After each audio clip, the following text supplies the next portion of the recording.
Olá, boa noite a todos. Sejam bem-vindos à nossa live do programa de pós-graduação em administração da FCA Unicamp. É uma grande satisfação ter todos aqui que estejam participando, tanto no chat, né, mas também com os nossos convidados especiais. Nós temos a oportunidade hoje de discutir um tema que é extremamente atual, ele é emergente, porque nós vamos hoje, né, discutir ecossistemas de inovação e empreendedorismo. E para nós discutirmos isso, nós vamos contar também com docentes, com professores aqui do nosso programa, do programa de pós-graduação em administração, que trabalham com essa temática e também atuam não só aqui no nosso programa, na FCA Unicamp, mas também em outras unidades, com outras atividades também, mas sempre voltadas a essa temática. Então, eu vou apresentar aqui os nossos convidados. Deixa eu trazer inicialmente aqui o professor Bruno Fischer. Bruno, seja muito bem-vindo, boa noite. Boa noite, obrigado aí, Milane, pelo convite, excelente dividir o espaço aí com vocês, espero que todos aproveitem. Excelente. Agora eu vou chamar também o nosso convidado, a gente está por ordem alfabética, né? O Bruno, agora vamos chamar o nosso amigo professor Rui Quadros. Professor Rui, seja muito bem-vindo, satisfação em tê-lo aqui conosco. Seu microfone está fechado.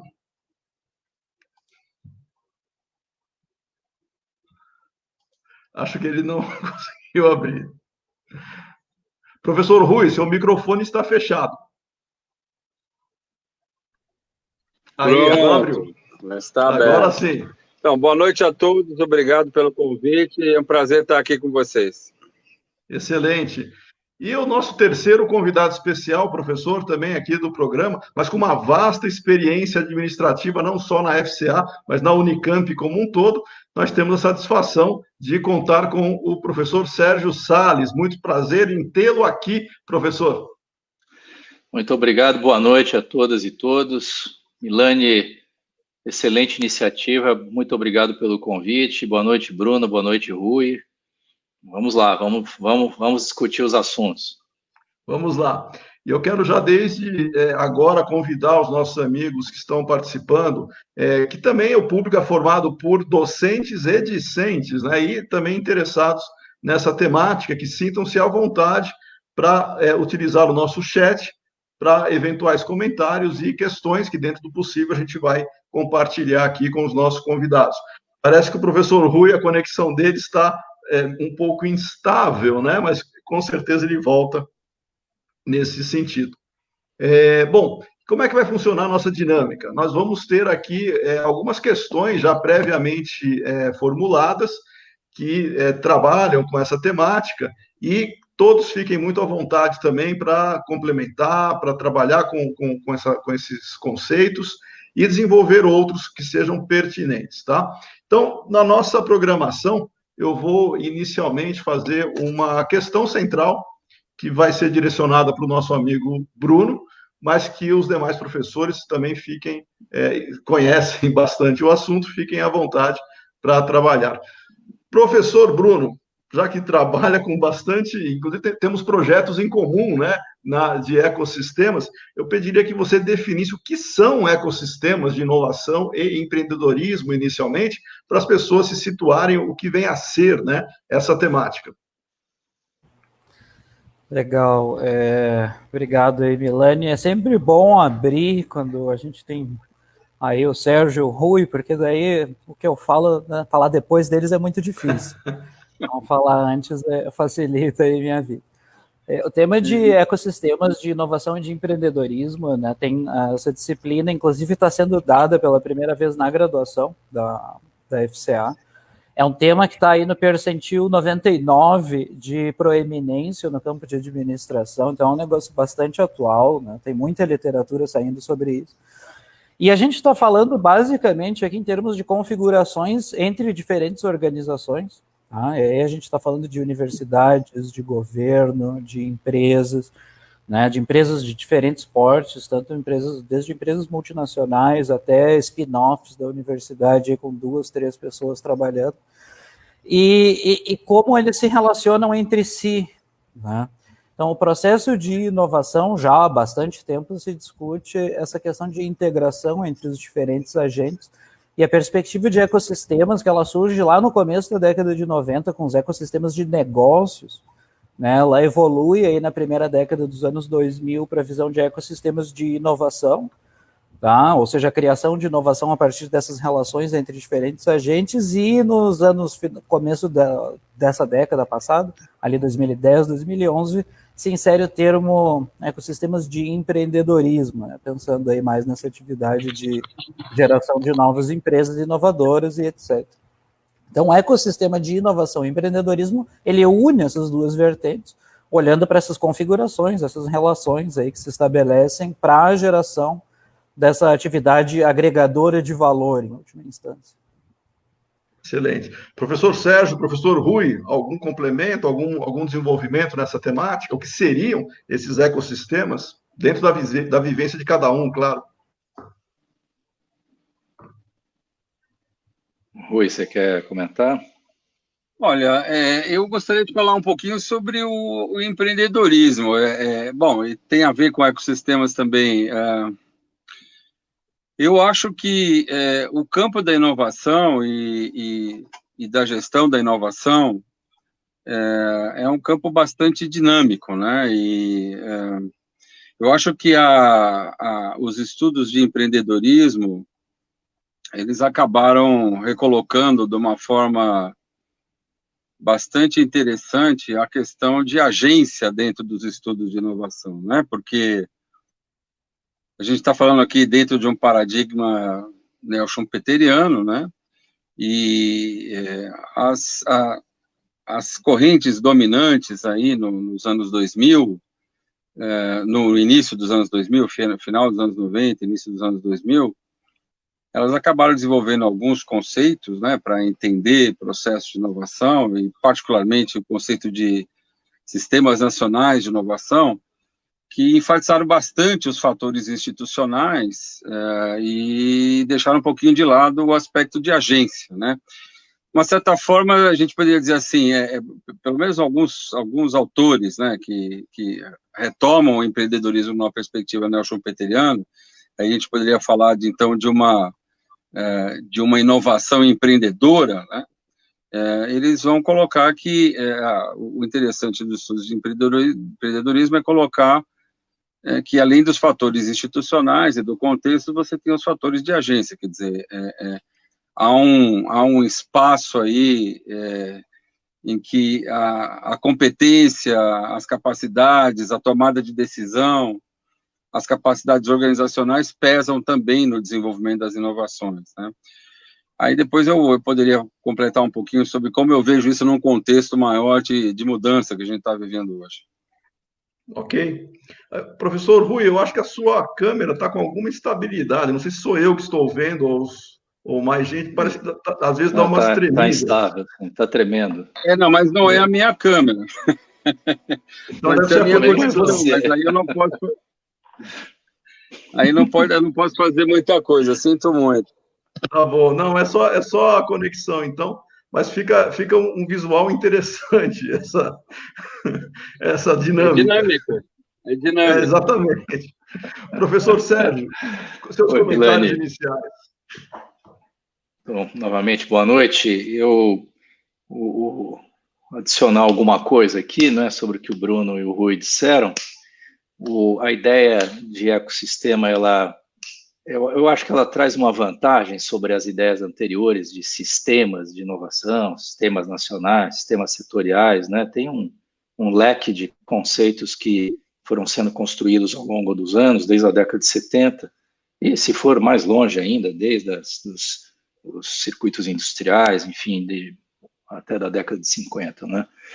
Mas relativo à inovação, esses conceitos foram evoluindo, e eu entendo que o conceito de ecossistema, ele tem uma característica interessante e que traz para ele uma informação importante e um avanço do ponto de vista não só conceitual, mas também do ponto de vista prático da aplicação, que é não só dizer que há primeiro, que inovação é um jogo coletivo, né, e que precisa de diferentes agentes interagindo, com um pouco o conceito de sistemas, com base institucional, com base legal, com base produtiva, criativa, etc., coisa que a gente já sabe há muito tempo, mas quando você fala do ecossistema, você joga isso é possível jogar isso num nível mais operacional, né, do que o conceito de sistemas de inovação nacionais ou setoriais, onde a coordenação, né, a governança, ela é muito mais difícil. Poucos países conseguiram fazer uma governança dirigida, né, principalmente alguns países asiáticos, quando você fala em termos mais macro. E o termo ecossistema, ele te permite entrar no micro de uma forma mais fácil, compreensível, e também do ponto de vista da política, ou de levar adiante, mesmo da implementação, mais viável, mais factível, mais crível, a capacidade de se criar uma coordenação, uma governança que pode ser induzida de uma forma mais simples do que se você pensar num país, num grande setor, etc., né? Então, eu acho que esse elemento é um elemento que melhora, do meu ponto de vista, principalmente para o policymaker, sabe? Ou para o estrategista que está numa região local, as pessoas conseguem visualizar melhor essa partição, essa divisão de trabalho e a necessidade de integração. Excelente.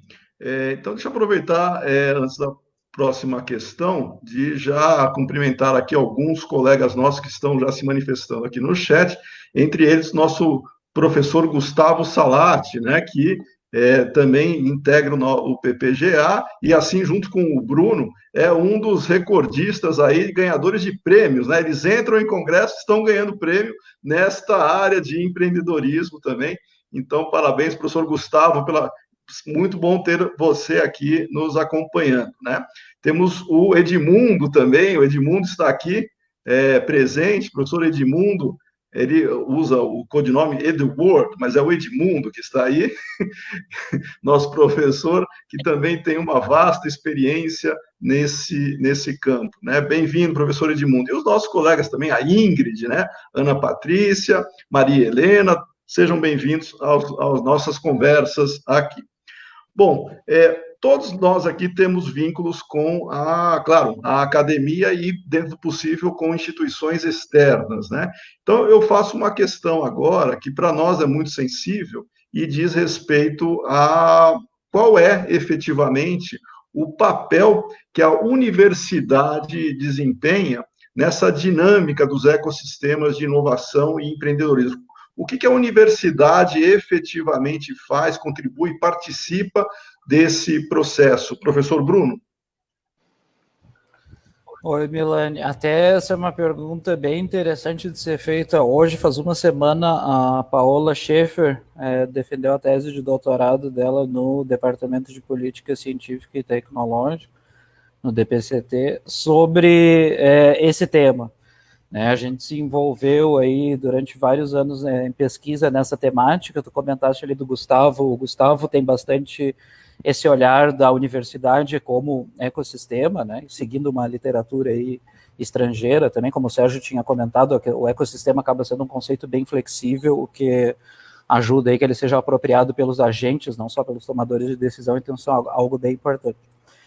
Então, esse ponto da universidade, eu acho que é um assunto que ele é muito importante de ser discutido hoje, né, considerando todo o contexto que se desenha no estado de São Paulo, no Brasil, enfim, diversos países, a situação semelhante, sobre, afinal de contas, qual que é o papel da universidade nesse contexto, né? Então, ao longo das nossas pesquisas, a gente tem aí identificado, no caso brasileiro, as universidades, elas têm um peso muito grande em termos de produção de conhecimento, certo? Então, existe uma concentração elevadíssima. Se a gente olhar para dados de patentes, por exemplo, a nossa concentração de atividade inventiva ela é muito maior do que em outros países, onde a concentração costuma ser em empresas. Tá? Então, existe um papel importante da universidade de gerar esse conhecimento e de transferir esse conhecimento.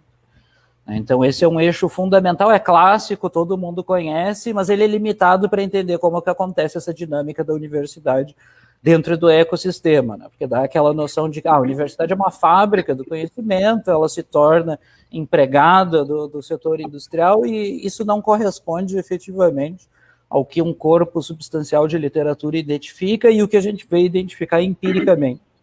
Já que a gente está falando de ecossistemas, que é um conceito que ele vem aí da biologia, uma pesquisa recente nossa, que se tudo der certo, isso vai ser publicado em 2021, no Journal of Business Research, ele identifica uma relação de simbiose muito forte. E não é simbiose só no sentido de que a universidade transfere tecnologia, transfere conhecimento e recebe recursos financeiros. Não é só essa troca. A universidade, ela também se retroalimenta de conhecimentos externos a ela. E isso é um negócio bem importante. Isso a gente pode relacionar com toda história aí da ciência e da tecnologia, que você tem esse processo, ele não é linear. Né? O conhecimento que a gente tem dentro da universidade, ele alimenta o mercado, mas vice-versa também, o conhecimento que tem aplicado na indústria é bastante importante. Então, essas interações, o ecossistema, ele não existe sem a interação, sem as interações. Né? Então, a universidade, ela acaba sendo um papel essencial, tá, de fomentar essas trocas de conhecimento, de gerar novos negócios. Se a gente pegar o caso da Unicamp, que é um caso de excelência internacional, você tem aí mais de 1.000 empresas filhas mapeadas pela Agência de Inovação da Unicamp, pela Inova, gerando aí mais de 8 bi de reais de receita, de faturamento. Né? Recentemente foi publicado, saiu hoje a reportagem na revista FAPESP, a entrevista com o professor Sérgio Salles, né, da avaliação que a gente fez lá, tanto do PIB, quanto das colaborações internacionais, quanto das bolsas, como que esse dinheiro que vem da FAPESP, esses investimentos, eles se traduzem também na transferência do conhecimento do âmbito acadêmico para o mercado. Então, essa sinergia, ela é bastante importante e, repito, ela não é linear, tá? Ela é complementar. A universidade se beneficia muito dos conhecimentos que vêm de fora. A gente tem exemplos, até estou colando aqui para não pular nenhum ponto, né? Um exemplo bem interessante, que a maior parte das pessoas não conhece, são os CEPIDs, né, da FAPESP, os Centros aí de Pesquisa, Inovação e Difusão de Conhecimento, são centros de excelência que têm universidades paulistas, que têm forte interação com a indústria, geram spin-offs, né, tem exemplos de spin-offs, saídas de CEPIDs da Unicamp que estão incubadas no Vale do Silício. Então, são tecnologias que se internacionalizam, que agregam muito valor, são disruptivas, né, contribuem para a sociedade como um todo. Né?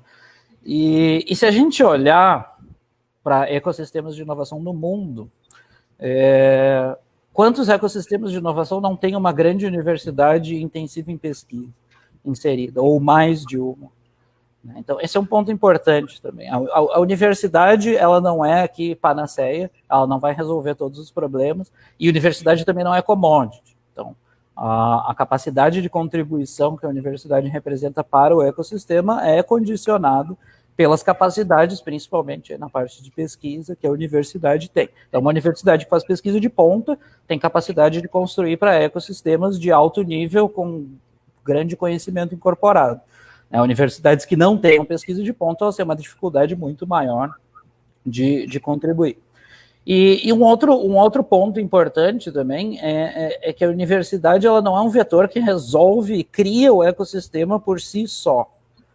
Tá? Então, o que a gente percebe em pesquisas, tem um estudo do Andrea Bonacorsi, uma meta-análise de 2016, que ele verifica justamente isso. A universidade, ela precisa de entes complementares, né? Então, obviamente, se ela precisa transferir conhecimento, ela precisa ter para quem transferir esse conhecimento, senão ela se torna um vetor isolado no território, ela cumpre a sua capacidade de pesquisa, cumpre a sua capacidade de ensino, mas ela tem muita dificuldade de cumprir a capacidade de transferência de tecnologia.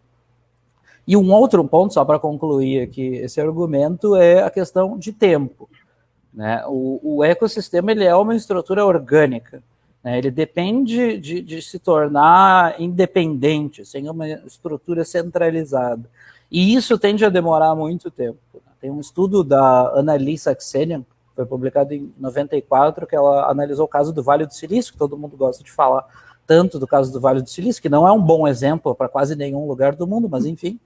Ela identifica como o ativo central do Vale do Silício são esses relacionamentos orgânicos entre os indivíduos. Tá? Não era um agente central que representava o grande ganho de competitividade, mas o fluxo de conhecimento que acontece de forma natural. E a gente está vendo isso se criar devagar, mas está se criando em alguns locais no Brasil. Eu vejo isso acontecendo em Barão Geraldo. Eu comecei a morar em Barão Geraldo em 2014, de 2014 para 2020 eu já noto uma diferença bem grande nesse ambiente, principalmente na parte de empreendedorismo. Você começa a ser... Agora não, né? Porque esse ano não pode sair de casa. Mas até março, você ia na padaria do Alemão, você via ali 3, 4 empreendedores de empresas diferentes conversando sobre ideias. E isso é um negócio bem interessante, mas toma muito tempo. Né? E nem sempre, quando a gente fala em termos de iniciativas de políticas, existe essa paciência para aguardar que um ecossistema ele venha a existir. Excelente, Bruno. Já que você citou, né, e eu faço questão agora de trazer também, eu gostaria de ouvir o Sérgio referente a essa característica, Sérgio, porque você tem uma experiência muito rica, não só do lado acadêmico, do lado, né, de quem está produzindo conhecimento, mas você atua e participou já por diversas vezes em agências de fomento, né? E você conhece esse processo. Então, eu gostaria de ouvir a sua experiência também, como a universidade efetivamente trabalha com isso e como as agências de fomento elas podem contribuir nesse sentido. Obrigado, Milani. É um processo de construção, né? O Bruno mencionou de poucos anos em Barão Geraldo, mas se a gente pegar os últimos 20 anos, que é quando o assunto inovação entrou, de fato, o I, né? Ele entrou depois do CIT na política, a próprio Ministério depois ganhou o I de inovação, né? Se a gente olhar para esse período de 20 anos, foi uma evolução que, claro, poderia ter sido mais rápida. Que evolução que eu estou falando? De uma integração mais orgânica, usando aqui o termo do Bruno, entre os agentes principais, né, que compõem, os principais agentes, melhor dizendo, que compõem os sistemas de inovação. E aqui eu gostaria de destacar 3 coisas, né? Primeiro, a dificuldade que existe nas agências de fomento de perceber, e talvez nem tanto de perceber, mas ao perceber a necessidade de integração e de fomento do ecossistema, a dificuldade em operacionalizar isso, né? Isso ainda existe, ainda é uma questão a ser resolvida na maioria das agências de fomento. O que eu estou querendo dizer com isso? Todo mundo sabe, você vai em qualquer dessas agências e coloca esse assunto dos ecossistemas, da necessidade de integração orgânica, de ter papéis mais bem definidos e interações de simbiose, né? Também usando o termo aqui. Todo mundo sabe, né? É como se todos soubessem que isso é fato consumado. Porém, ao passar isso para a prática, ou seja, dos mecanismos de fomento, aí a coisa já não é tão sabida, tão conhecida, tão factual assim, muito ao contrário. Ainda há um aprendizado muito grande, sabe? Mesmo das agências que são mais, eu vou chamar aqui de avançadas nessa percepção, elas ainda sofrem com um modelo em que o fomento estava particionado. Em que sentido? Uma parte do dinheiro vai para a academia, uma parte do dinheiro vai para a empresa, e são coisas diferentes que não se integram na política de fomento, né? Ou se integram no papel, pelo menos, e somente no papel. Então, aqui ainda tem um caminho a se avançar, sabe? Eu acho que esse é um aspecto a superar, que não é só um problema ou um caso do Brasil, a gente encontra isso em vários outros países. Em alguns, essa questão já começa a ser superada de forma mais evidente, e talvez nem tenha se colocado ainda, né, que são e eu, de novo, né, com o exemplo de alguns países asiáticos que já começaram, digamos, a fazer o fomento com essa concepção mais sistêmica das coisas, mas a maioria ainda continua com a partição. Mesmo quando você olha os programas da União Europeia, por exemplo, né, Horizon 2020, de integração, você percebe uma dificuldade de tornar a coisa orgânica, ecossistêmica, vamos dizer assim. E o segundo comentário que eu faria aqui sobre as universidades, né, que é a tua pergunta, o papel das universidades, também aí há um caminho a ser percorrido ainda, embora progressos também tenham acontecido. E principalmente, eu diria, Milani, o caminho as universidades ainda, embora digam e também saibam no discurso que o caminho é de mão dupla, né? Ela transfere para fora, mas ela também recebe o retorno, e isso retroalimenta o que ela faz. O caminho para fora, ele é mais bem pavimentado do que o caminho de fora para dentro. Né?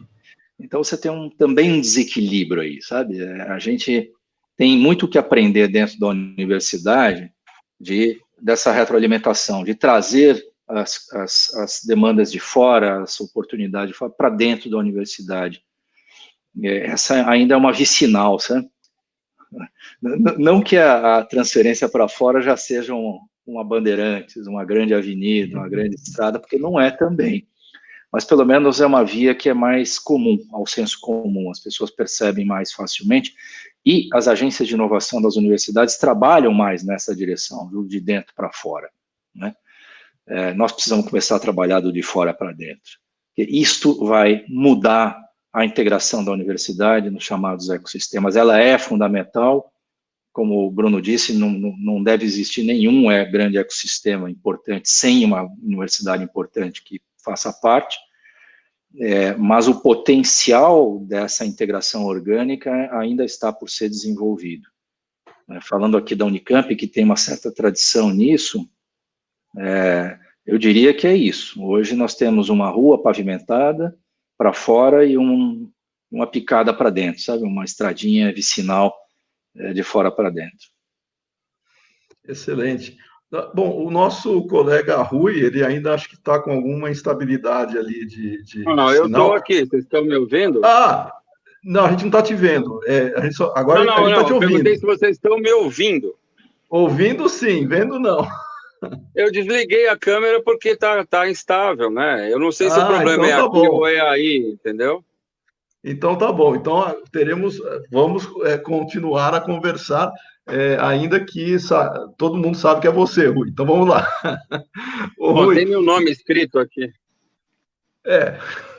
Vamos continuar nessa mesma linha, né, que a gente está discutindo com relação à questão do papel da universidade, da pesquisa em si, né?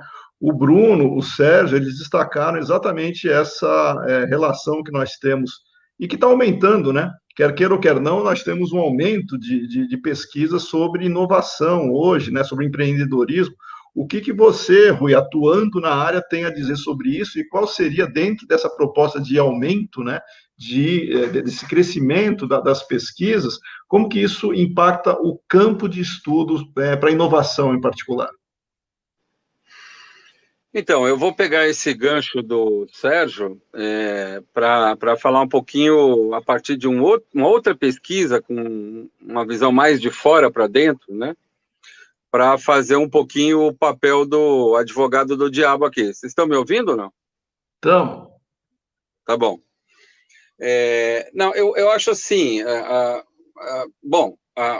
A gente sabe que o Brasil não é exatamente um país que é forte do ponto de vista do seu desempenho inovador, né?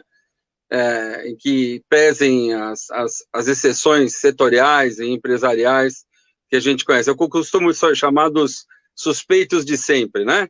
Embraer, WEG, Petrobras e algumas poucas multinacionais. Agora, certamente, nesse contexto, eu acho que a universidade tem em potencial um papel muito importante, não é? Mas esse potencial está longe de chegar ao seu pleno... Enfim, ele é muito pouco explorado, né? Eu acompanhando a situação de outros países emergentes, né, você percebe que, até do ponto de vista da cultura, de levar uma cultura de desenvolvimento de tecnologia e P&D proprietária, a universidade pode ter um papel importante na relação com o setor produtivo, né? O diabo é que o setor produtivo tem pouca demanda, o setor produtivo investe pouco, isso vale em desenvolvimento de tecnologias proprietárias. Isso também vale na perspectiva dessa coisa específica que a gente está falando aqui, que são ecossistemas e startups e o empreendedorismo, né? Então, aqui eu vou me valer de uma pesquisa, uma outra pesquisa de doutorado, que deve ser defendida agora no comecinho de janeiro, da Carla Kitsuta, do nosso laboratório. Ela foi olhar o problema pela perspectiva da relação entre corporações e startups no Brasil, né? Então, ela fez um trabalho fantástico de produção de dados, ainda que a partir de fontes secundárias, né?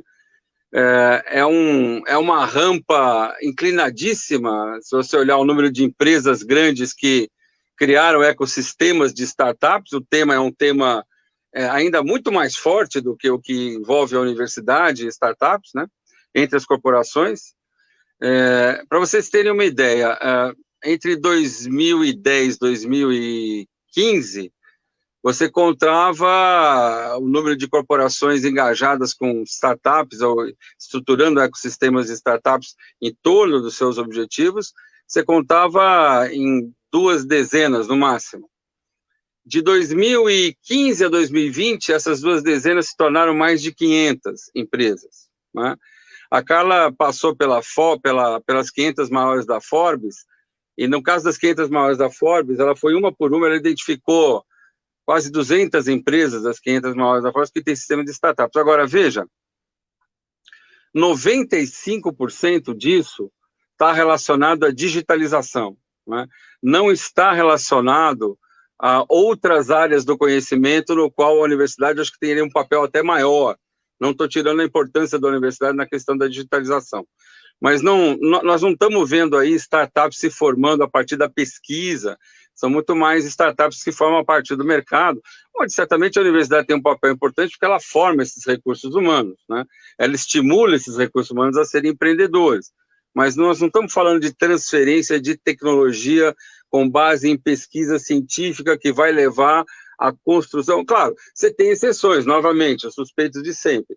Então, a Petrobras, no Rio, tem um parque tecnológico, que tem um conjunto de startups que trabalham com materiais, com química, com biologia, mas isso é parte das exceções. Esse grosso do conjunto dessas corporações, essas 500 corporações que estão envolvidas com startups, elas têm um ponto fundamental, né? Aprender sobre economia digital, que esse é um outro ponto importante da nossa pesquisa, do nosso laboratório, sobre o qual se tiver oportunidade, eu posso falar um pouquinho mais. Mas uma das coisas que eu tenho conversado muito com a Carla é que falta empreendedorismo de base científica, né? Quando a gente olha para esse universo de empreendedores, né? Então, eu estou falando da economia real, né? Porque eu estou falando aqui de 500 empresas, que são as empresas que, de fato, movimentam o PIB, né? Então, o fenômeno Unicamp é muito interessante, 8 bilhões, né? É interessante, mas 8 bilhões, no contexto de uma economia como a paulista, é muito pouco, né? Se a gente pensar em termos de impacto econômico, né? Impacto econômico maior. Então, eu acho que essa ponte que o Sérgio está falando, né? De fora para dentro, né? Ela realmente precisa avançar bastante, porque a gente... É até interessante esse fenômeno, porque embora a gente tivesse num período de crise bastante forte nesses últimos anos, as empresas não deixaram de lado a construção desses ecossistemas, mas eles têm pouca relação com a universidade, né? É isso. Só para pimentar um pouquinho a discussão. Ok, excelente, Rui. Bom, a gente tem algumas questões também, e os nossos amigos já estão participando do chat, a Ana Patrícia aqui, ativamente, né, acompanhando as nossas discussões. Eu vou direcionar essa para o Bruno, tá, Ana? A Ana Patrícia pergunta, Bruno, as semelhanças, né, ou taxonomia distinta, e ela está falando aqui, vou falar antes dela, né? Ela está conversando, pedindo, né, para distinguir o conceito de ecossistemas de inovação e sistemas de inovação. E aí ela pergunta, e aí ela complementa, né, semelhanças ou taxonomia distinta.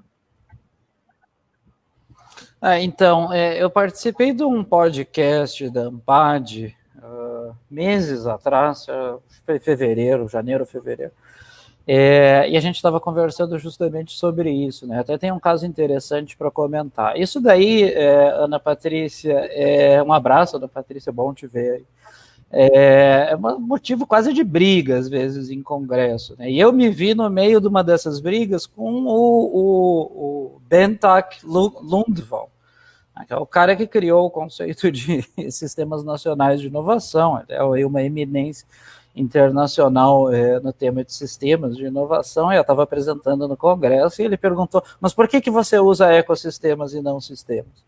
Né? Então, na verdade, isso daqui é um tema que existe uma discussão bastante grande na literatura. Em administração, tu tem abordagens distintas. Tá? Uma das abordagens, que é a abordagem que eu trabalho mais proximamente, que é de ecossistemas de empreendedorismo, se aproxima mais da ideia do que eram os sistemas regionais de inovação, tá? Do Philip Cook, na segunda metade da década de 90. Então, tem vasta literatura que trabalha aí com os ecossistemas de inovação e empreendedorismo, já pega esses dois temas e lidam com essa visão mais no âmbito regional. E tem aquela visão mais do Adner e do Kapor, no final dos anos 2000, ali 2009, 2008, que olha mais para a organização, para a grande corporação como eixo articulador dos ecossistemas. E aí tem ali em 2013, 2014 os ecossistemas digitais que o Erco Altio começa a trabalhar também. Então, ela é uma literatura muito fluida. Tá? Quando eu estou falando aqui de ecossistemas de inovação e empreendedorismo, eu estou falando de uma configuração de caráter regional entre diferentes atores. Encontra algum respaldo aí na literatura de sistemas regionais de inovação, de hélice, a tripla hélice, quádrupla hélice, quíntupla hélice, já deve ter sextupla hélice, enfim, mas nesse sentido, tá? Mas é isso, eu acho que é importante, uma pergunta bem relevante de ser feita, porque acaba sendo um conceito que gera algum nível de desentendimento. Esse podcast que eu te comentei, surgiram justamente essas visões distintas, duas pessoas que estavam ali, trabalhavam com a mesma visão, e a terceira trabalhava com uma visão distinta. São complementares, mas não são exatamente a mesma coisa. Ok. Bom, e nessa linha, né, até eu acho que ficou claro a Ana Patrícia, né, da distinção, mas eu queria perguntar agora para o Sérgio, né, em cima dessa proposta, e também resgatando um pouco, ele instigou, na verdade, né, a questão das estradas, da via vicinal, desse fluxo que nós temos, universidade, né, ambiente externo. Ô Sérgio, na sua opinião, né, a Unicamp ela sempre foi reconhecida como aquela que desponta, né, em termos de pesquisa. Nós temos um papel protagonista, né, nesse sentido, mas com os desafios que o Brasil nos oferece também, né? Então, na sua perspectiva, Sérgio, você, em termos de horizonte, né, você vê um horizonte mais promissor para o desenvolvimento de pesquisas e de fomento, inclusive, nesse processo, ainda que os esforços tenham que ser trabalhados e construídos, né, num ritmo um pouco diferenciado, como outros países, eventualmente, podem ter um pouco mais ou menos facilidade. Como você vê a Unicamp inserida hoje no ambiente nacional e internacional com relação a essa questão da inovação?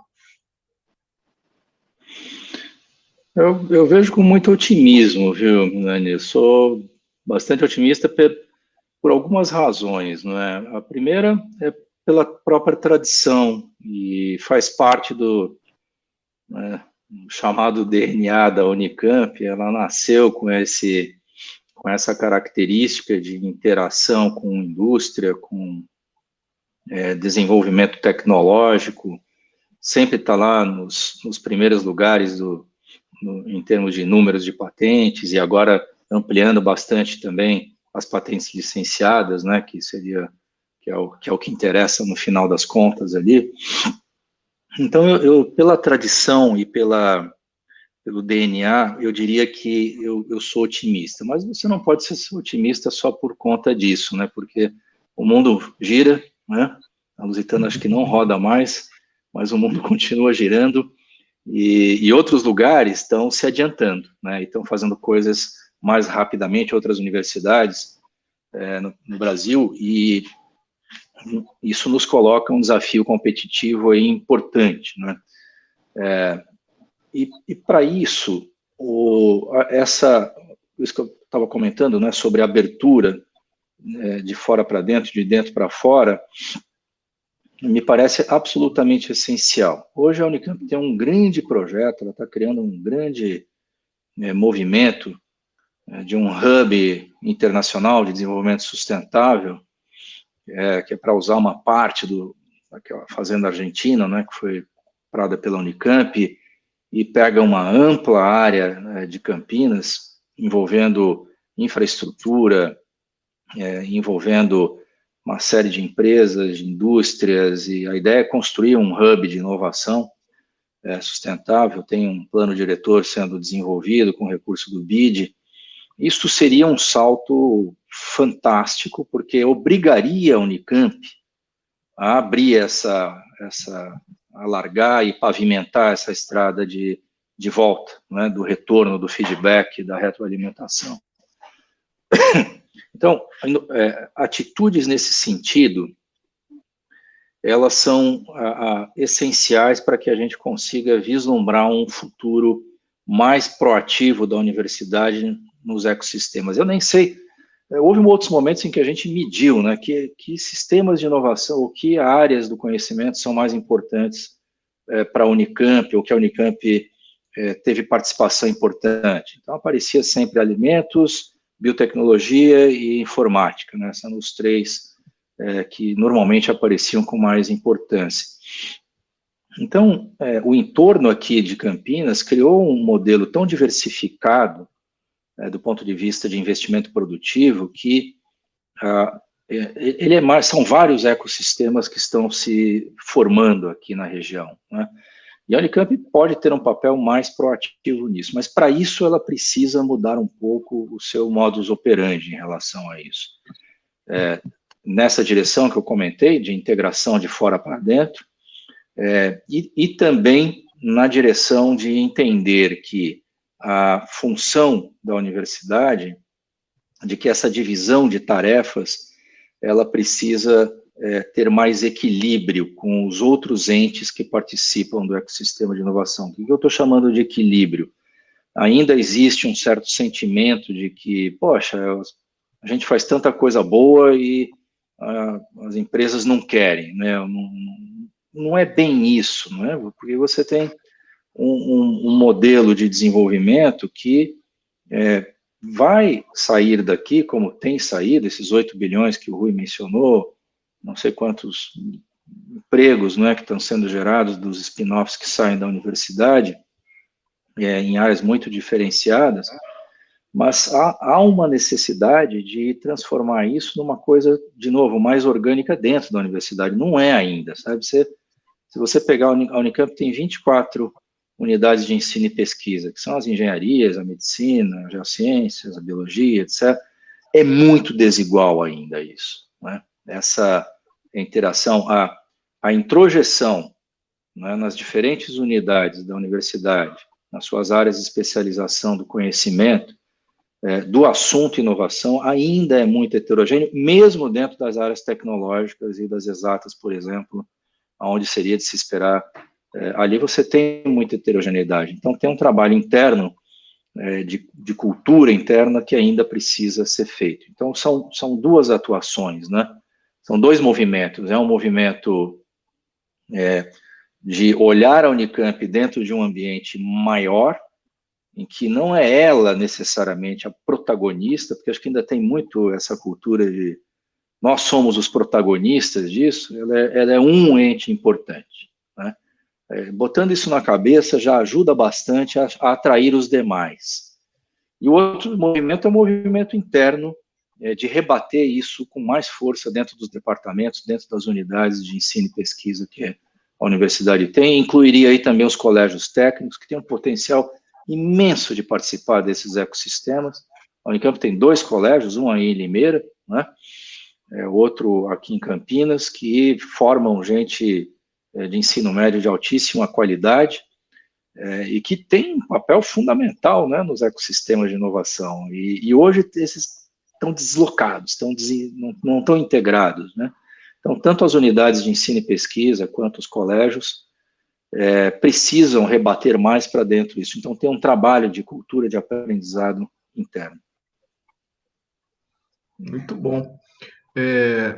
Bom, nessa linha, né, eu queria até perguntar agora para o Rui, dentro dessa proposta, Rui, que nós estamos discutindo, na sua opinião, quais seriam os principais determinantes socioeconômicos e tecnológicos, né, que impulsionam o desenvolvimento dos ecossistemas de inovação, por exemplo?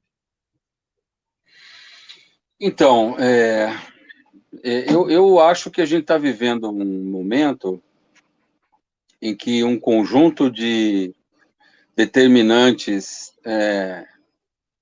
muito significativos, né, de mudança profunda, tecnológica, institucional e econômica, criou uma enorme janela de oportunidades, está criando uma enorme janela de oportunidades, né, que faz com que todo esse fenômeno do crescimento do empreendedorismo, né, não necessariamente ligado à produção científica, mas também ligado à produção científica, né, esteja ganhando esse momento. Isso não é um fenômeno brasileiro, isso é um fenômeno internacional, né? E aí eu acho que é uma questão de entender um pouquinho o que é essa janela de oportunidade e que forças elas estão dando formato a ela, né? Estão esculpindo essa janela, né? Então, de um lado, eu colocaria a questão da transformação digital, né? A transformação digital é entendida como um processo de mudança tecnológica, que, na verdade, é uma onda que vem se desdobrando da onda da microeletrônica desde a década de 80, né? Mas que alcançou agora um nível bastante significativo, com a combinação de quatro elementos básicos, de 4 famílias básicas de tecnologias. Aqui eu estou usando um pouco meus colegas do MIT, o Tim Sturgeon, o Bjornson e outros, né? Nós estamos falando de IoT, né, sensores e produção de dados e transformar os objetos em objetos inteligentes, né? Nós estamos falando de computação em nuvem, nós estamos falando de trabalho com Big Data e nós estamos falando de inteligência artificial, né? As combinações disso em aplicações nos mais diversos setores são muito variadas, mas isso hoje atravessa toda a sociedade, toda a atividade humana, né? Estamos nós aí reclamando do VAR, tá certo? Então, do futebol ao hospital, né? A utilização de informação em quantidade de inteligência artificial é bastante significativa. Muito bem, isso abre um processo de deslocamento, né? E aí é um segundo fenômeno de natureza econômica, né? Uma coisa que já tinha sido percebida há 30 anos atrás, mas que se acelera significativamente agora, que eu vou colocar da seguinte forma: nós estamos vendo o deslocamento do modelo de negócio industrial tradicional, que prevaleceu durante todo o século XX, por diversos modelos de negócios muito mais ligados à área de serviços, né? Ou vou colocar de outra forma: o modelo de negócio industrial, que fazer pesquisa de mercado, mesmo que seja de bens de capital, desenvolver produtos com base num P&D forte, estabelecer conexões com clientes ou chegar ao mercado através do marketing, em canais de varejo, etc., esse modelo está sendo completamente deslocado. Claro que isso é um processo de mudança longa, né? Mas eu acredito que os limites, as fronteiras entre serviço e indústria estão caminhando para se dissolverem. O que significa que os setores industriais que não mudarem seus modelos de negócio, não agregarem serviços, não transformarem seus produtos em produtos que agregam serviços, ou não se dirigirem no sentido de aproveitar as oportunidades que a economia digital abre, e a importância disso pode ser expressada simplesmente no fato de que hoje as 4 maiores companhias em valor na Bolsa Americana são companhias da economia digital, então levou quase 100, sempre houve muitas mudanças, né, entre líderes na Bolsa Americana. Mas você tem pelo menos uma meia dúzia delas, como a GE, por exemplo, que sempre tiveram lá, né? E hoje não. Hoje você vê que rapidamente a economia digital tomou uma importância do ponto de vista de criação de valor, geração de valor, que é absurda. E isso desloca a fronteira da concorrência entre os negócios. Seja porque os incumbentes estão sendo comidos pela beirada, através da economia digital. Então, vejamos aí, né, o que está acontecendo no setor financeiro, né? Seja porque você tem um espaço novo para ser ocupado, né? E que, na verdade, não é um espaço novo a ser ocupado apenas pelos setores de serviços ou por aqueles players do setor digital, mas também aqueles players mais tradicionais.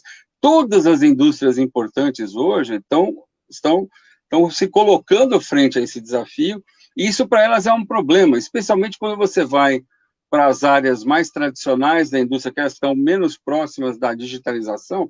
Então, nós estamos falando de química, nós estamos falando de setores de commodities, nós estamos falando até do setor automotivo, né? Eles têm um grande desafio, certo? Que é esse de encarar a mudança do seu modelo de negócio. A gente tem trabalhado bastante com isso, porque essa dimensão da transformação digital em sua relação com o modelo de negócio é uma das pesquisas que a gente está desenvolvendo no nosso laboratório. A gente tem 2 doutorandos trabalhando com isso, né? E aí eu traria o terceiro elemento, que aí é mais de natureza institucional, mas que alavanca, acelera, né? Ele sinergiza esse processo de mudança dos negócios e a utilização das tecnologias digitais, que é a transição para uma economia de baixo carbono, né? E para o processo de inclusão social. Vamos chamar de sustentabilidade, né? Mas é que nos países líderes, né, onde as questões sociais estão mais resolvidas, pelo menos uma boa parte deles, talvez com exceção dos Estados Unidos, né, a questão está muito focada na questão da transição para a economia de baixo carbono.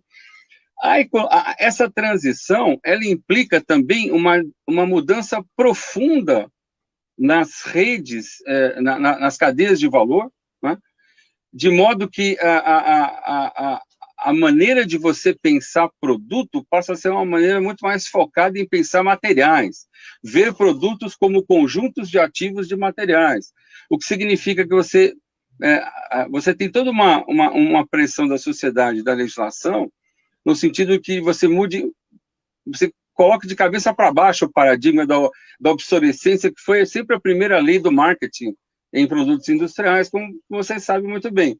Então, a ideia de conservação do ponto de vista de materiais passa a ser uma ideia forte, e ela é muito viabilizada ela coloca questões de gestão, né, questões de tracing, né, aliás, de tracking, né, que as tecnologias digitais permitem fazer de uma forma bastante eficiente. Então, esse conjunto de aspectos aqui, na minha opinião, gera esse frisson, né, da busca por empreendimento, e, em parte, explica também a força, né,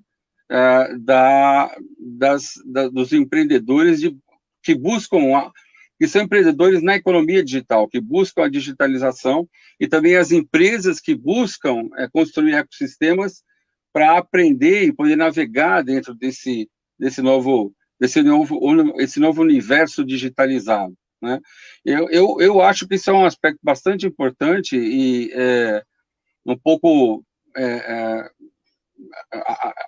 essa literatura que articula esses elementos é uma literatura que ainda é uma literatura nascente. A gente tem alguns periódicos aí que têm publicado bastante, como Long Range Running, Sustainability e outros, né? Mas eu acho que é uma tendência forte. Obrigado, professor Rui.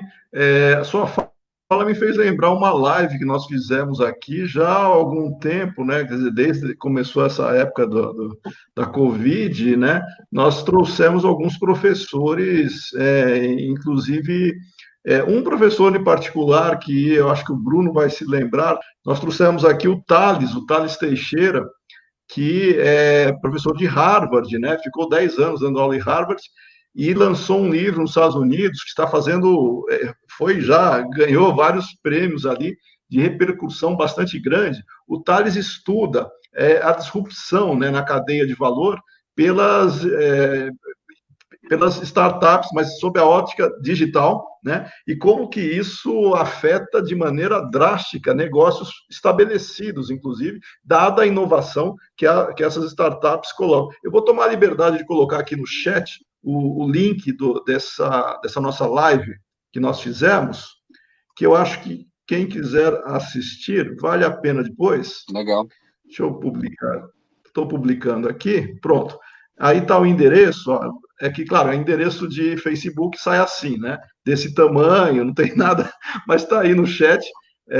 Quem clicar aí nele ou copiar, né? Vai conseguir ver essa live, que eu recomendo, muito boa live, aonde o Thales ele explora essa questão da disrupção e até que ponto as startups elas capturam valor dentro da cadeia, né, no caso de valor do cliente, em particular, e não das empresas, mas que, obviamente, afeta as empresas. Então, tá aí. Quem quiser depois assistir, fique à vontade. Bom, Bruno, tem uma pergunta aqui do nosso colega Edmundo, que eu vou passar para você depois, se o Sérgio e o Rui quiserem comentar, mas o Edmundo, ele faz uma pergunta provocativa, né? E então, ele pergunta, vou colocar aqui na tela, quem gostaria, eu estou passando para o Bruno, tá, Edmundo?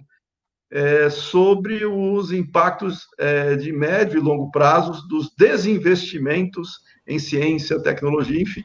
O nosso professor Edmundo faz essa questão provocativa e eu passo para o Bruno. Essa é fácil de responder. Eu vi que tem uma pergunta similar do Rodrigo Bolliger, né, que é nosso aluno da graduação, que é bem parecida. E aí, ó, como corte de instituições públicas, FAPES, por exemplo, acabam sendo perguntas alinhadas.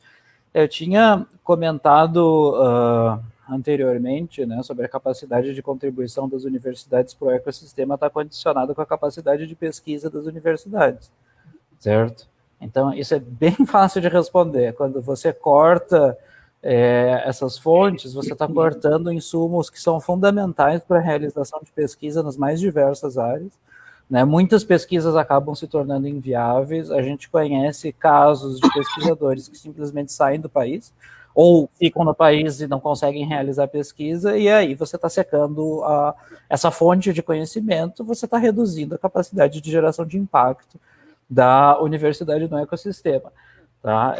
Isso daqui é uma fala simples, mas ela tem efeitos de longo prazo bastante negativos sobre a evolução dos ecossistemas, e tendo impactos negativos sobre a evolução dos ecossistemas, tem impactos negativos sobre a economia como um todo. Né? Como já foi comentado aqui pelo Sérgio, pelo Rui, a gente tem casos muito bons no Brasil que merecem ser destacados, mas a gente tem um caminho gigantesco ainda para percorrer.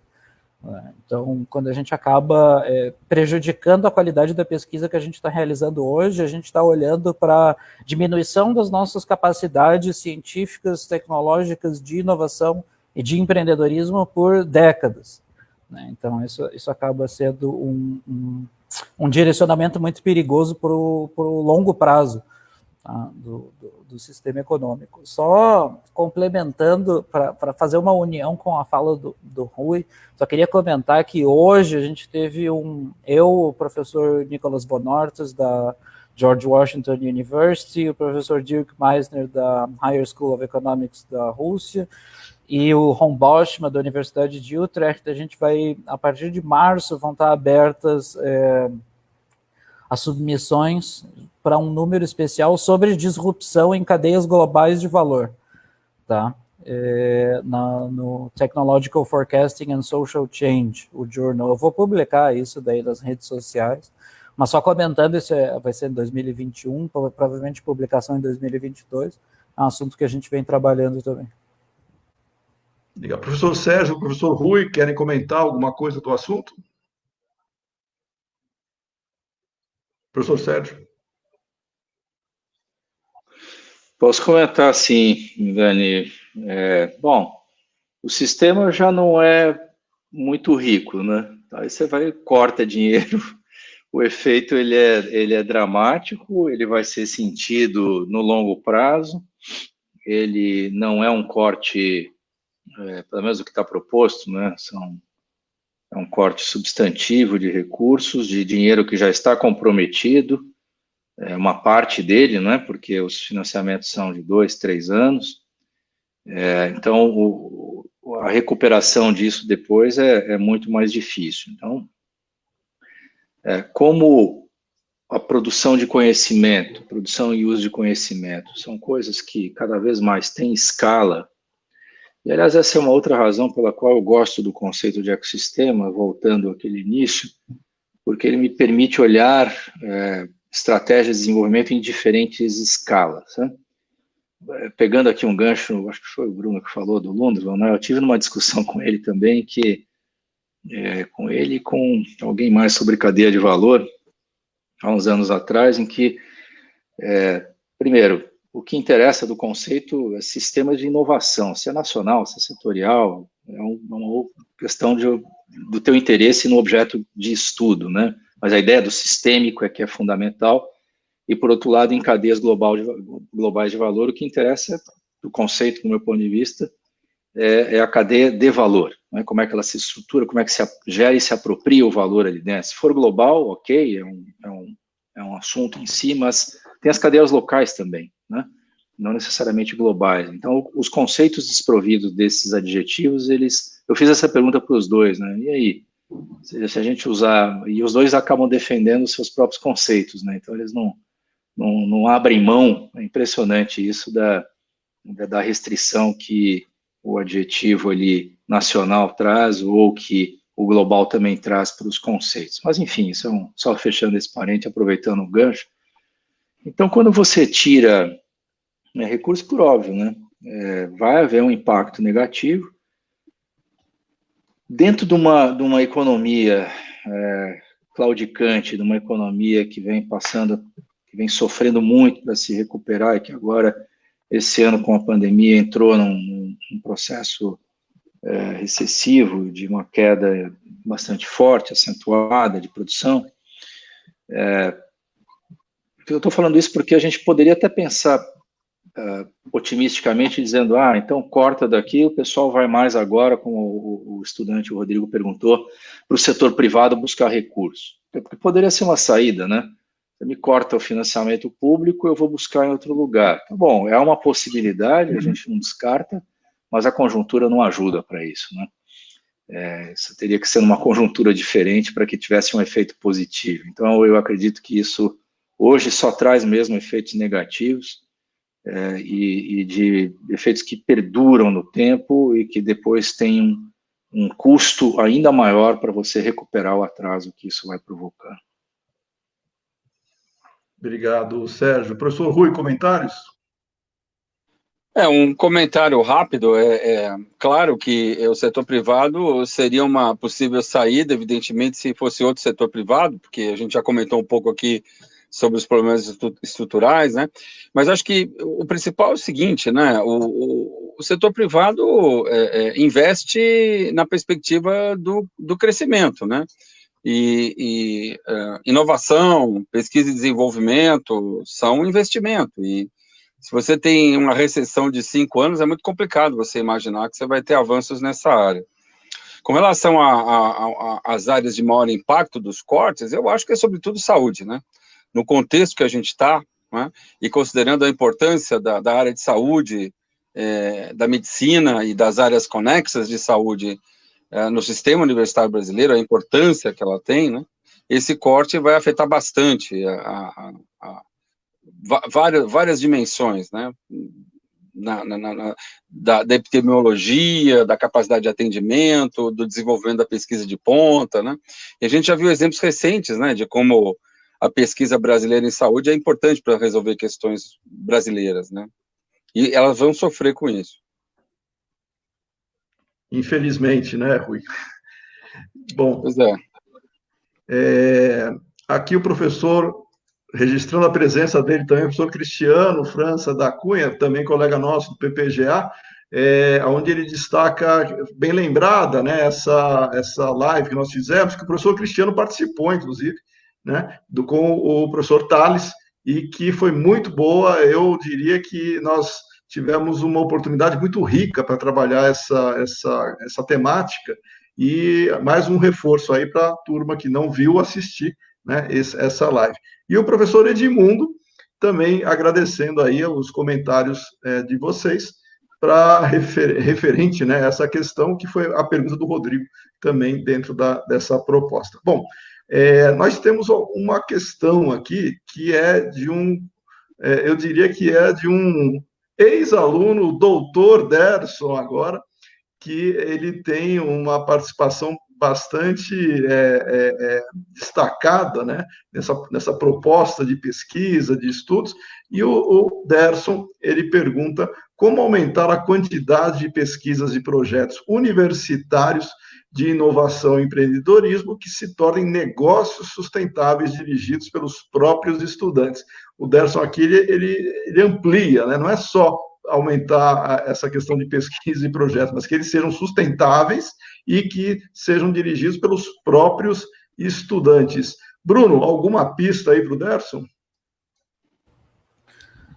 Pistas, sim, eu não tenho uma resposta aqui para cravar.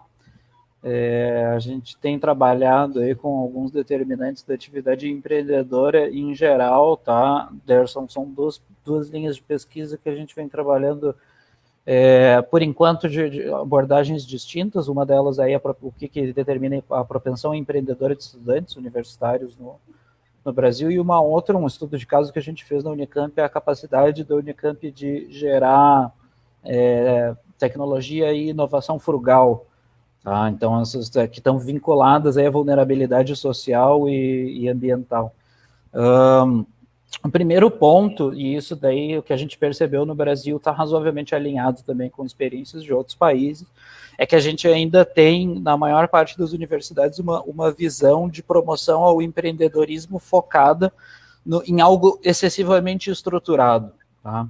Então, eu quero promover o empreendedorismo, eu vou oferecer cursos de empreendedorismo. Essa é uma forma interessante de preparar o aluno, mas não é a melhor forma de você criar a intenção de empreender no aluno. Então, atividades de caráter social, participação em empresas júnior, trazer empresas para apresentações dentro da universidade, haver essas trocas, laboratórios compartilhados, aproximação dos estudantes com esse ambiente externo. Isso entra dentro, quando eu tinha falado da simbiose, né? Essa visão de mercado, trazer para dentro da universidade, ela acaba tendo um impacto positivo para o aluno entender as possibilidades que se desenham nesse sentido, né?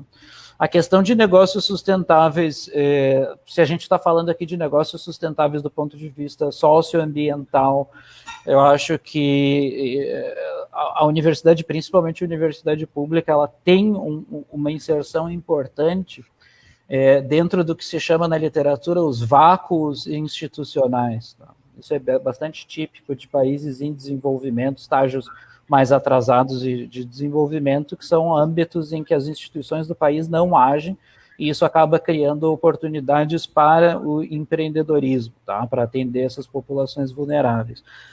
A prática de extensão, ela ajuda bastante, tá?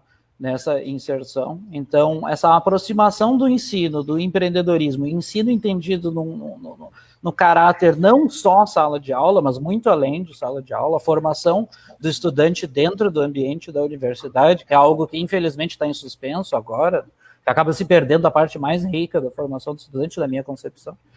Mas a conversa entre essa vivência do ambiente universitário com um ambiente externo e entender esses vácuos institucionais dão tanto o preparo, a intenção de empreender e a visão da possibilidade de contribuir onde existe essa carência. Tá? Então, acho que essa integração de diferentes esferas é uma forma de tentar endereçar esse problema. Ok. Bom, nessa linha, eu diria que é um desafio, né? Tentar unir tudo isso e ainda mais com o contexto que nós temos, né? Mas eu queria aproveitar e, dentro até da experiência do Sérgio, que atua, né? Sempre atuou com essa questão de análise de projetos, inclusive, né? Pela FAPESP, enfim, o Sérgio tem uma experiência rica aí em termos de avaliação, não só do projeto em si, mas eu acho que não deixa de ter das variáveis envolvidas nesse processo. Sérgio, eu perguntaria para você o que hoje caracterizaria um bom projeto de pesquisa que tivesse, ou que pelo menos pudesse atrair a atenção das agências de fomento dentro da característica que nós temos de ecossistemas de inovação e empreendedorismo. O que você destacaria que talvez atendesse a essa demanda para conciliar os interesses internos nossos, acadêmicos, com o que a agência efetivamente precisa ou gostaria de ter nessa participação? Bom, Milani, a gente tem trabalhado bastante com avaliação, mas avaliação dos programas, né, de impacto dos programas e das políticas em diferentes setores, e o aprendizado que sai daí, quer dizer, quando você mede nos impactos, né, os efeitos daquele investimento num certo programa. Então, para falar aqui do nosso assunto principal, a gente terminou a avaliação de 2 programas que foram bem importantes. Um que foi a subvenção da FINEP, o Bruno participou disso também, o programa de subvenção, né, que era dinheiro direto. Ali não estava voltado para ecossistemas, mas a grande maioria dos investimentos do dinheiro não reembolsável dado direto para a empresa foi para pequenas empresas e para algumas delas startups, não todas, e algumas delas envolvidas em ecossistemas, não todos, e o programa PIP da FAPESP, né? E aí eu destacaria 2 coisas aqui. A primeira, de fato, esses programas que a gente tem de fomento nessa área, eles têm sim o poder de alavancar investimento das empresas, que se refletem em aumento da sua capacidade de fazer pesquisa e da pesquisa tirar modelos de negócios, tirar produtos, tirar serviços, ou seja, chegar até a inovação. E dos indicadores que é mais consistente e persistente, que apareceu em todas as avaliações que a gente fez, foi o de emprego qualificado e de emprego em P&D dentro dessas pequenas empresas, né? Os números são bastante convincentes, né, em mostrar, tanto no caso da FINEP quanto no caso da FAPESP, nessas avaliações, a capacidade de gerar emprego foi substantivamente maior, usando o grupo de controle, né, para fazer essas avaliações, e isso foi bem característico. Como as agências... Então, essa é uma característica. Um segundo ponto que aparece, e que ainda precisa de muita pesquisa, eu acho, para a gente ter evidências mais fortes, mas é a relação entre a capacidade de organização dessas empresas, medida por indicadores como adoção de práticas de gestão de P&D, formais mesmo, né? Ter feito um PMBOK dirigido a P&D, por exemplo, adotar regras ABNT de gestão de projetos de P&D, Essa é uma variável. Outra variável é ter uma organização interna na qual a pesquisa não precisa ser centralizada, nada disso, mas que esteja destacado. Terceiro ponto, ter um plano de negócios em que a pesquisa apareça ali como uma das variáveis fundamentais. Então, a gente pegou alguns desses indicadores e correlacionou com o resultado, né, com empresas que tenham chegado a performances melhores. E até agora, esses indicadores, essa relação é positiva. Então, eu diria que o que provavelmente, sabendo disso, as agências de fomento vão começar, imagino eu, espero eu, né, a prestar atenção em questões desse tipo, ou seja, modelo organizacional. Tem um quarto indicador que regras de compliance, ou seja, você olhar para um conjunto de indicadores que dizem respeito ao modelo de organização e de gestão das empresas, no sentido de que eles têm correlação com melhores resultados, e, portanto,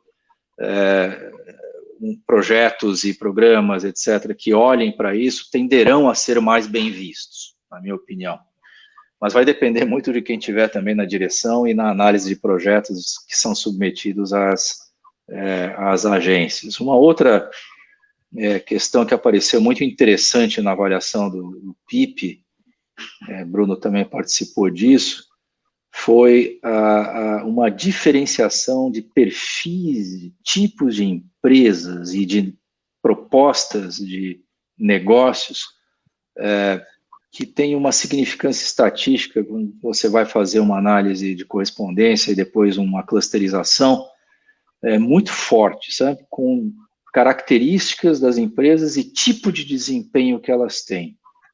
Acho que esse foi um dos resultados mais ricos que a gente encontrou na avaliação do PIP, na FAPESP, e que revela, né, alguém falou aqui, comentou que grande parte dos investimentos está em empresas de informática, de software, né, quando a gente olha para esses ecossistemas que se destacam mais, mas o interessante que aparece ali é que empresas ou propostas, projetos que se apresentam nesse segmento de TICs, eles têm payoffs mais rápidos e maiores, mas eles não precisam de pesquisa e desenvolvimento, né? Não geram empregos nessa área, não tem investimento, o investimento em P&D em relação ao faturamento é baixo e não aumenta, mas tem payoff, ou seja, é um outro tipo de empreendedorismo que não é que prescinde de P&D, mas o P&D não está ali dentro, né? Alguém mais está fazendo em algum outro lugar, como é a economia digital, que você tem concentrado em meia dúzia de empresas no mundo que realmente tem P&D nisso, né? E outros perfis que dão evidências muito interessantes de que tipo de projetos serão mais bem-sucedidos. Se as agências seguirem isso, provavelmente isso vai ser um direcionador para quem submeter propostas, né, e buscar recursos para esse tipo de investimento. Excelente. Bom, fica a dica então aí, né? Pelo menos tem já alguns sinalizadores aí que podem ser explorados nessa proposta e com certeza é um campo carente ainda, né? Para a gente explorar com mais detalhes.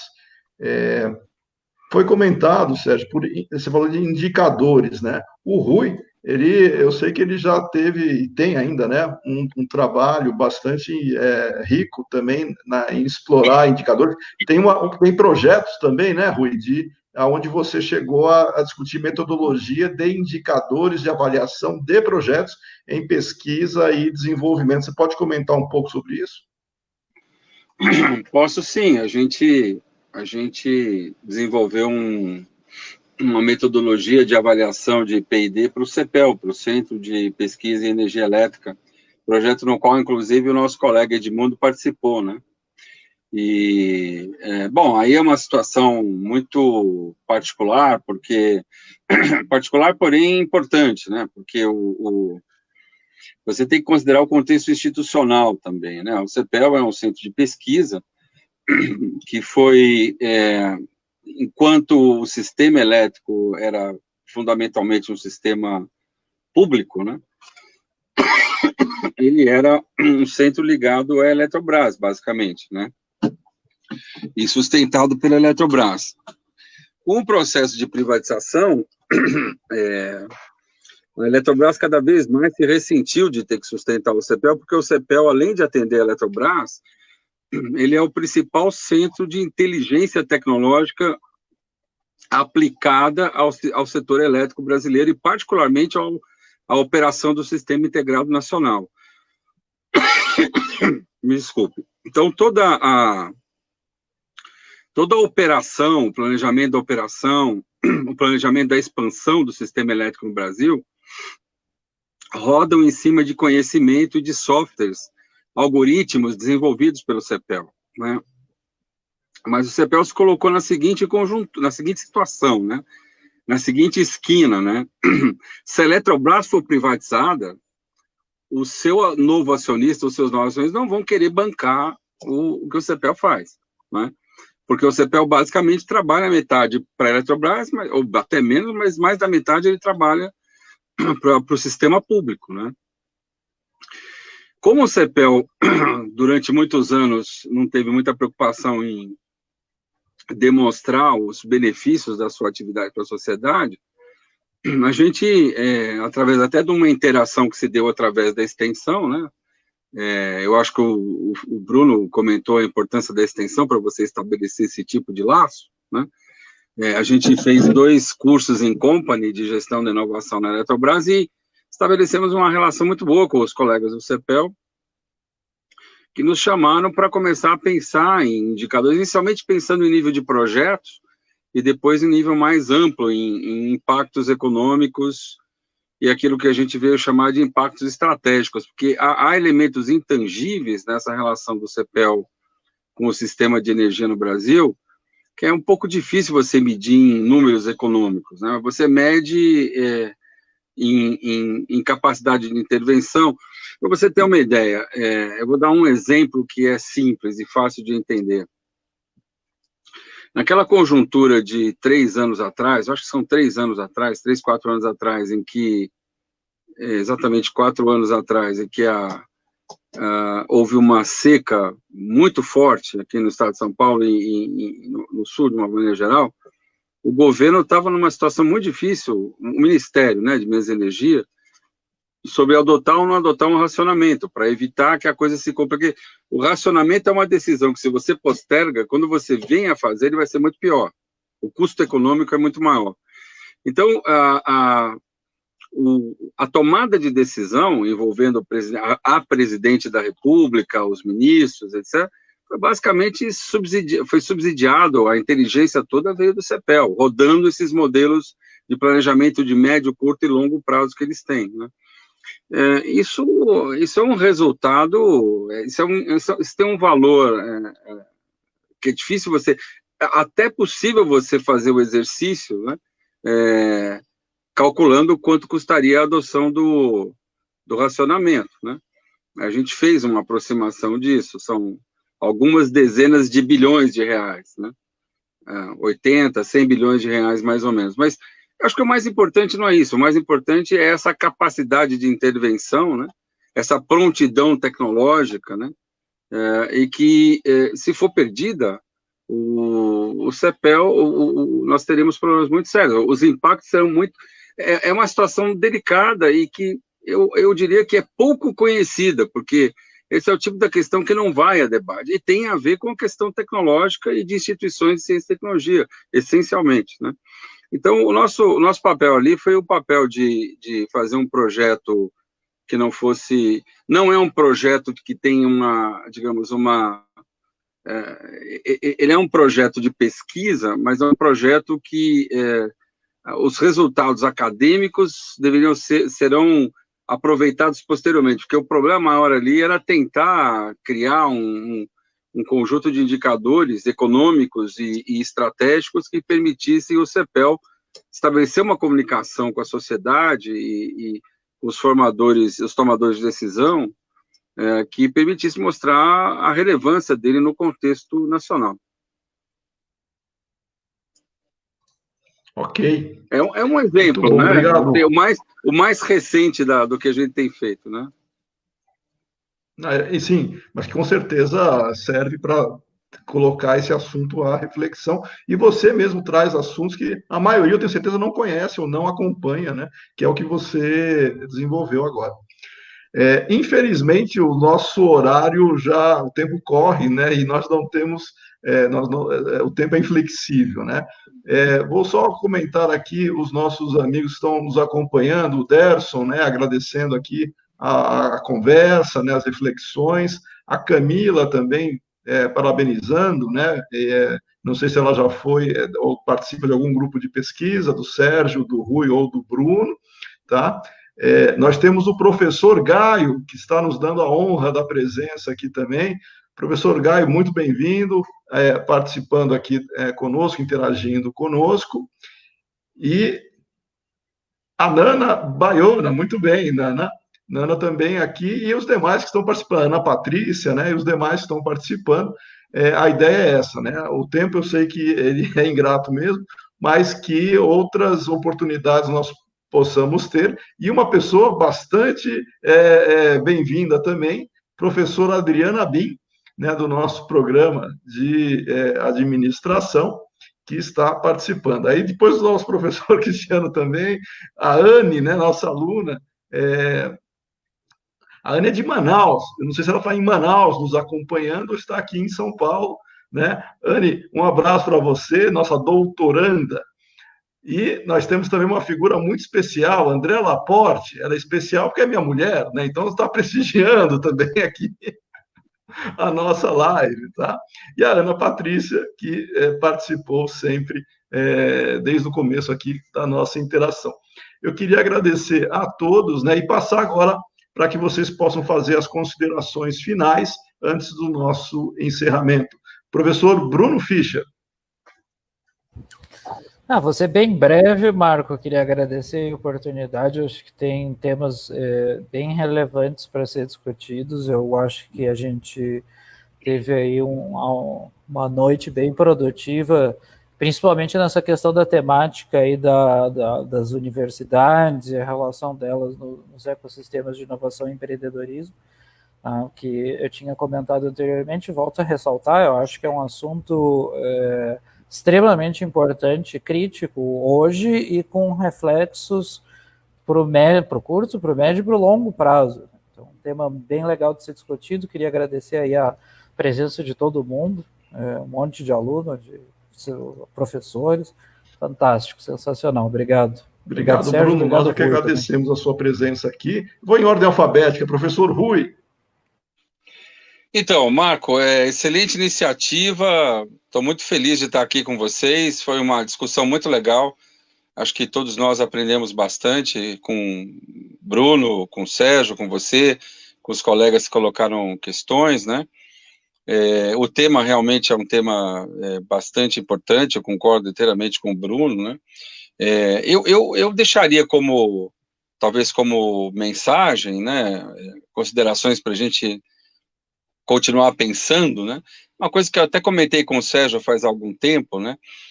Eu acho que nós temos que, neste caminho de construir pontes, eu acho que a gente tem que, e um pouco pegando o gancho dessa coisa que eu estava falando do CEPEL, eu acho que a gente tem que comunicar melhor e produzir mais indicadores que permitam que a sociedade conheça melhor o benefício que nós trazemos para ela, né?